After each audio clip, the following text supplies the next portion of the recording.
In 867 AD, archaeologists uncovered a Viking warrior from the frozen soil of Northumbria, and what they found didn't resemble a body. It resembled a warning. His ribs weren't just shattered. They were carved away from the spine with deliberate precision, peeled open like the pages of a brutal message. His lungs had been pulled through the cavity while he was still fighting to breathe. This wasn't a death. This was a proclamation written in flesh. And here's the detail that stayed with me long after the research ended. Medical experts estimate he remained conscious for 3 to 4 agonizing minutes. 3 minutes of terror. 3 minutes of knowing exactly what was being done to him. And unbelievably, this still isn't the worst part. Because today, I'm revealing 3 Viking execution rituals so disturbing that historians refuse to believe they were real, until archaeology forced them to. You're about to witness the Blood Eagle, a ritual long dismissed as myth until modern forensics proved it was physiologically possible. The king who drowned in his own blood while his men stood by. And the mass grave that exposed what Vikings feared more than any torture humanity ever devised. By the end of this video, you'll understand why Vikings fought like they didn't care whether they lived. Because in their world, the way you died determined whether you feasted in paradise, or froze in eternal shame. If history's darkest truths fascinate you, subscribe now. We're launching a full series on civilization's most brutal punishments, and trust me, what the Aztecs did makes the Vikings look merciful. But before we enter the nightmare of the Blood Eagle, you need to understand the belief system that shaped the most feared warriors of medieval Europe. For 273 years, from 793 to 1066 AD, the Viking Age turned Europe into a theater of war where death wasn't an ending. It was a performance. A test. A doorway to eternity. Picture this. You're a Viking warrior. Your entire life has been preparation, not just to kill, but to die correctly.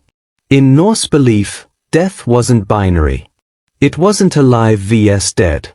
It was Valhalla, Odin's hall of eternal battle and feasting, or hell, a frozen wasteland where cowards rotted in darkness. The difference came down to how you died. Fall in battle with your weapon raised, breath defiant, welcome to Valhalla. Die sick, old, drunk, or afraid, hell awaited. And we know this wasn't simply mythology. Archaeologists have uncovered thousands of Viking graves, warriors buried with weapons, treasures, even sacrificed slaves, honored dead. But scattered across Scandinavia are mass pits holding bodies tossed in without weapons, without ceremony, without names.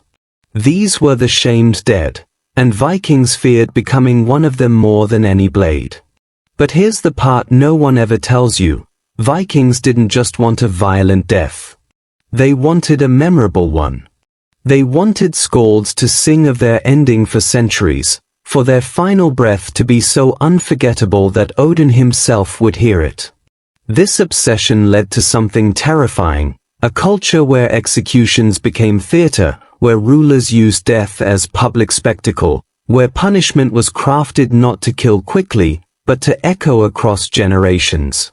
The 3 deaths you're about to witness each broke a sacred Viking rule. Each victim was denied Valhalla. And each reveals what Vikings feared more than anything. Starting with an execution so brutal that historians spent 1,200 years insisting it wasn't real. In 867 AD, Anglo-Saxon chronicles record that King Aelle of Northumbria captured the legendary Viking Ragnar Lothbrok and threw him into a pit of venomous snakes. Ragnar, according to legend, died laughing, and vowed his sons would avenge him with a punishment England had never imagined. His sons kept that promise. When Ragnar's son, Ivar the Boneless, captured King Aelle, he didn't simply kill him. He performed the ritual now known as the Blood Eagle, a horror so extreme that scholars long dismissed it as propaganda meant to terrify Christian Europe. until forensic pathologists demonstrated it was medically possible. Here's what the sagas describe. Ayla was stripped naked, forced face down, and sliced along both sides of the spine from neck to pelvis. Then came the part no one wants to imagine. Each rib was severed from the spine, one by one, while he was still alive. The ribs were spread outward like wings, and the lungs were pulled through the opening, draped over his shoulders so they rose and fell with every tortured breath.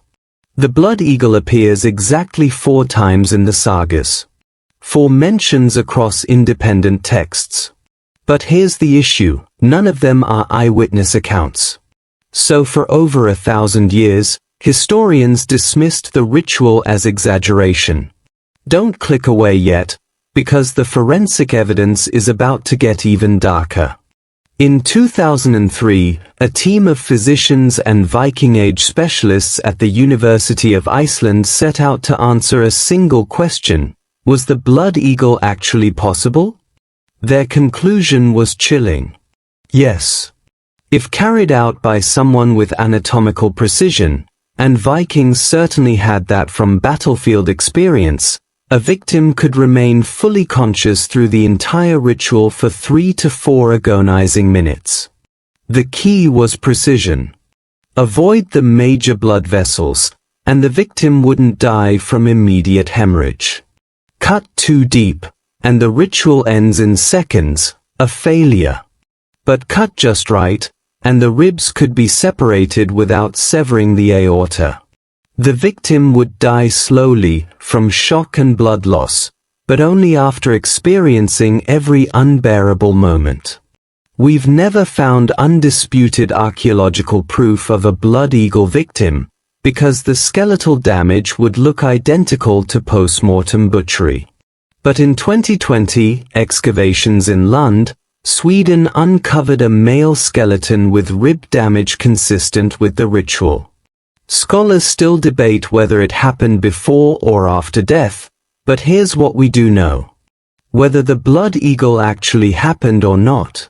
Vikings believed it happened. They wrote about it. They threatened enemies with it. They used it as psychological warfare, a punishment so theatrical, so elaborate, that the idea of it alone could break sieges and force surrender. The blood eagle sent a message. This is what happens when you kill our leaders. This is how we turn your death into our legend. But here's the irony. As brutal as it was, the blood eagle came with a twisted form of mercy. It ended quickly. Minutes. And King Ayla died as a warrior, at the hands of warriors. His death was worthy of saga and song. The next Viking king wasn't so fortunate. His death was so humiliating, so absurdly pathetic, that it became a cautionary tale passed down for generations. And the worst part? His own men stood by and watched it happen. I know this is getting dark, but if you're still here, then you're just as fascinated by history's brutal truths as I am. Make sure you're subscribed, because next week I'm revealing the Mongol execution method that made even hardened soldiers beg for mercy. Now, about that drowning king. Imagine being King Apir of Sweden in the early 6th century, descended from the god Freya himself. Victorious in battle.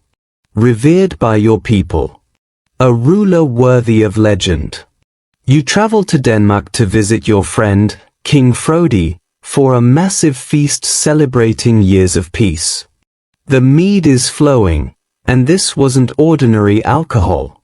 In Viking belief, a mythical goat in Valhalla produced endless mead for fallen warriors. It was sacred, divine, and King Apir was drinking it like water. Here's what most people don't realize. Viking feast halls kept enormous brewing vats inside the hall itself, vats so massive that a grown man could stand inside with room to spare. Excavations across Denmark, including at Lejre, confirm their size.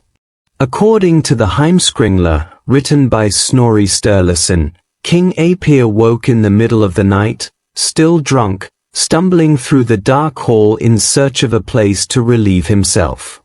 Disoriented, vision blurred, he walked straight into one of the brewing vats, a vat filled with mead. He fell in head first. The saga says he drowned in the thick, fermented honey wine. His robes absorbed the liquid, dragging him under. His screams were lost beneath the surface. And by the time anyone found him, the king floated face down in the drink of gods. For a Viking, this was the ultimate shame. Not killed by an enemy. Not defending a kingdom.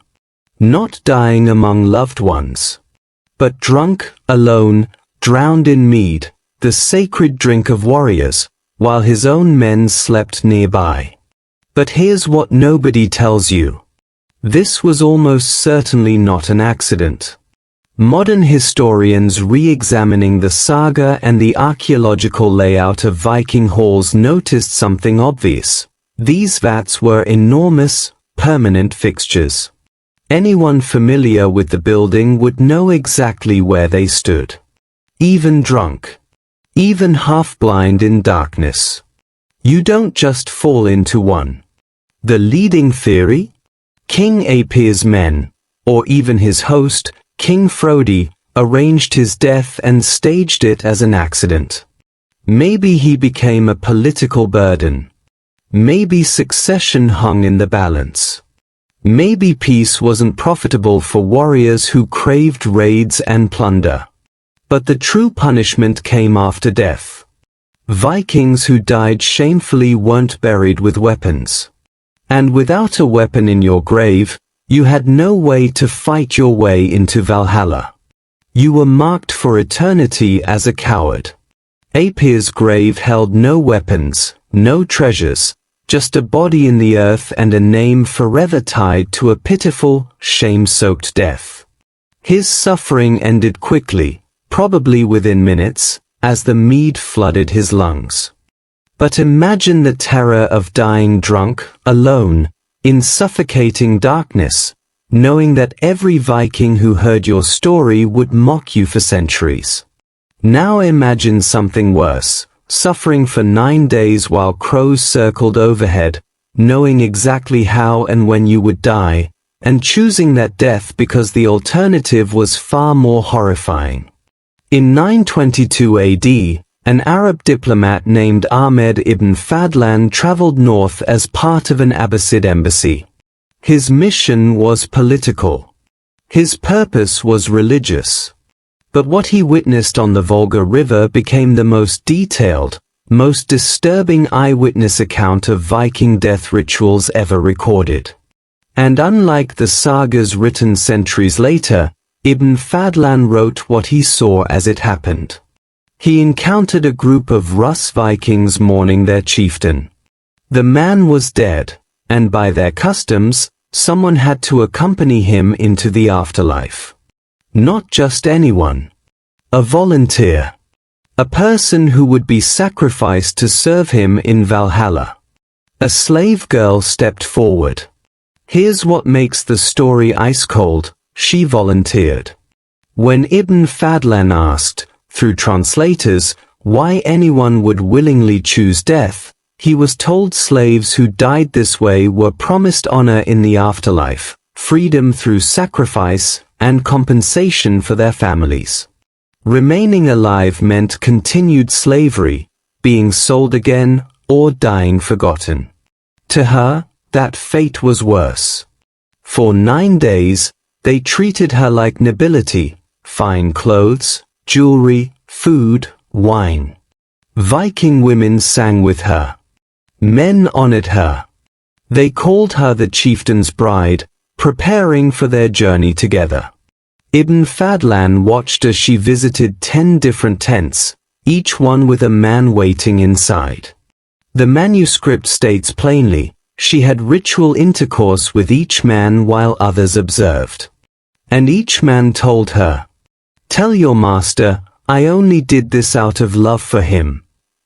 On the 9th day, They dressed her in ceremonial garments and led her to the ship where the chieftain's body lay. She drank 2 cups of powerful alcohol.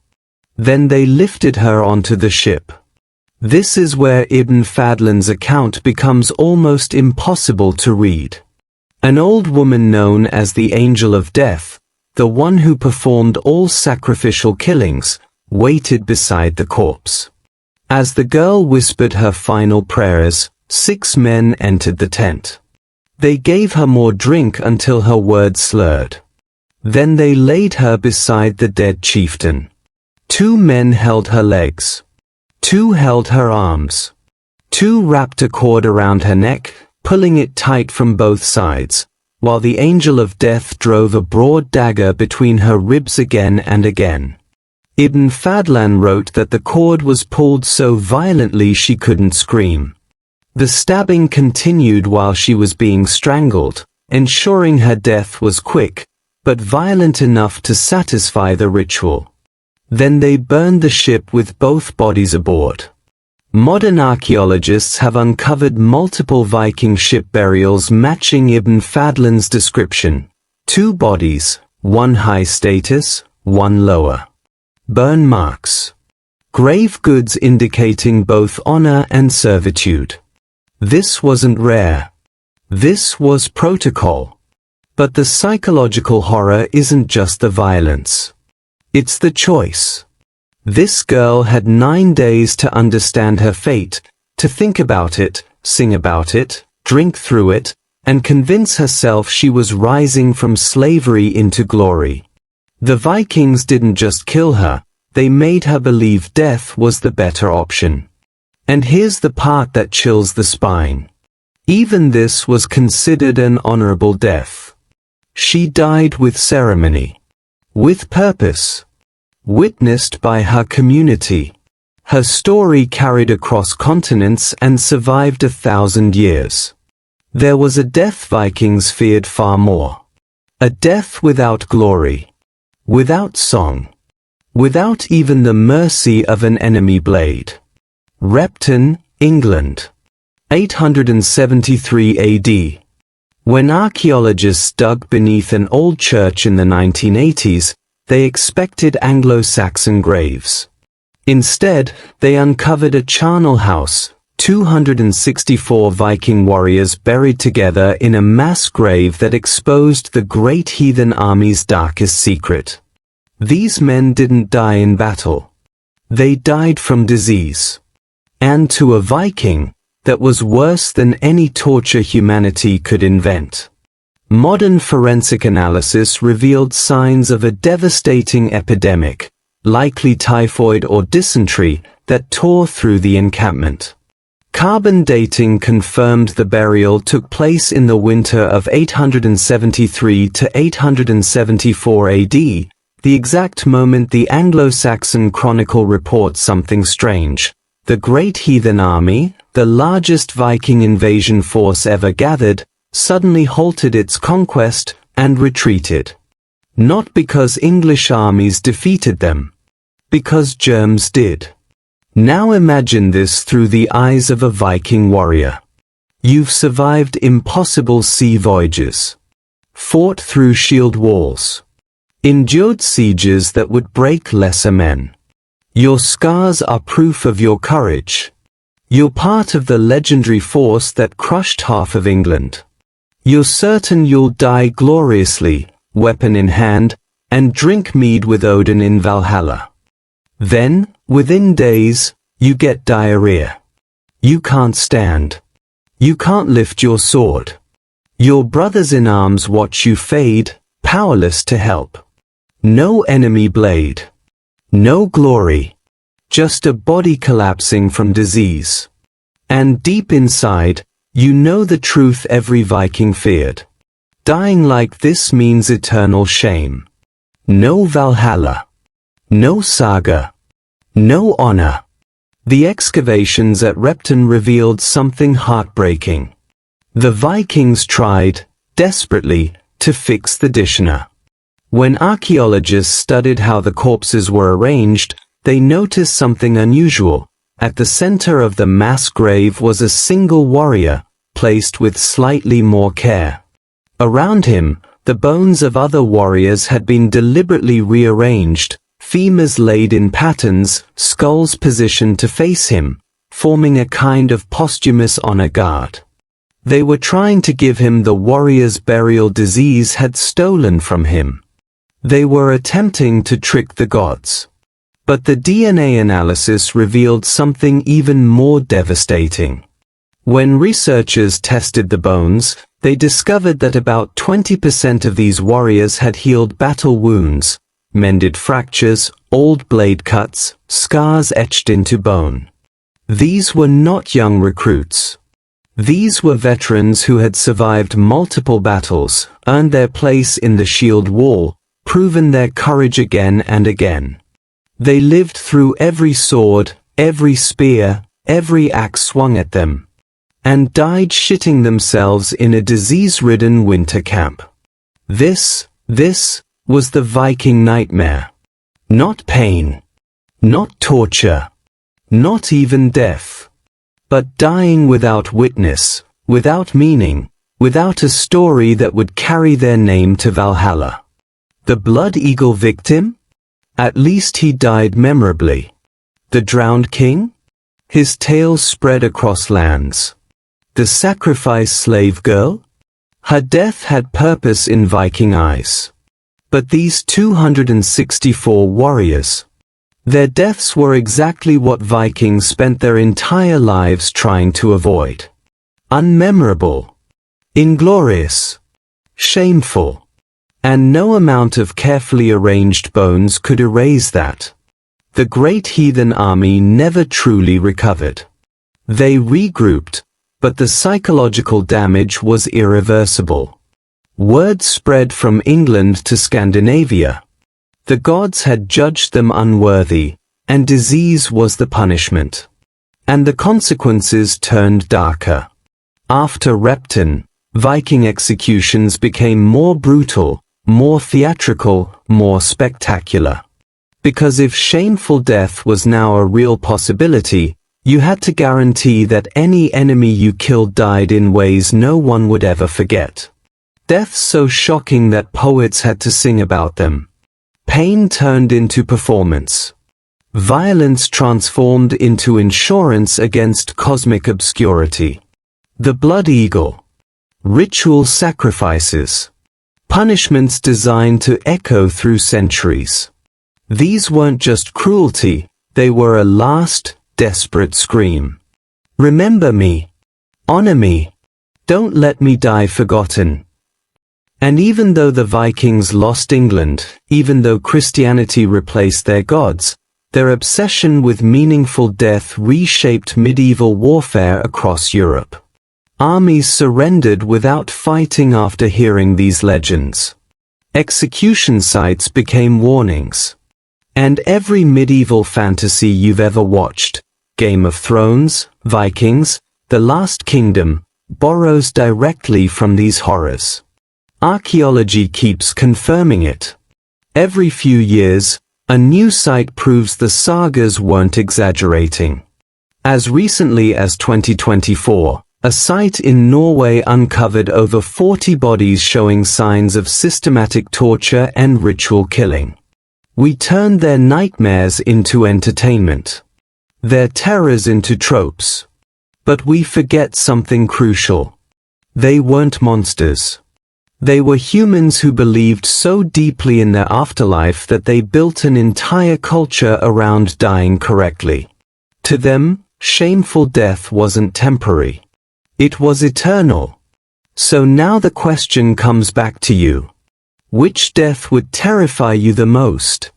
The 3 minutes of agony in a blood eagle. The nameless drowning of King Ephia. The 9-day countdown of ritual sacrifice. Or the slow, helpless decay the Repton warriors faced? Dying forgettable. Dying shameful. Dying with no story at all. So tell me, honestly, which fate terrifies you more? Would you choose to die in agonizing pain but be remembered for centuries? or slip away peacefully but be erased from history the moment you're gone. The Vikings already made their choice. Now I want to know yours. Drop it in the comments, because I'm genuinely curious how modern people see what the Vikings feared most. And if you want me to break down Viking torture methods specifically, or explore how they treated prisoners of war, tell me. Because the things they did to captured enemies before executing them are somehow even darker than what we covered today. Make sure you subscribe right now, because next week I'm revealing the execution method used by the Mongol Empire that was so elaborate, so psychologically devastating, that even Vikings, men who carved the blood eagle into human ribs, heard about it secondhand and said, "That goes too far." Yes,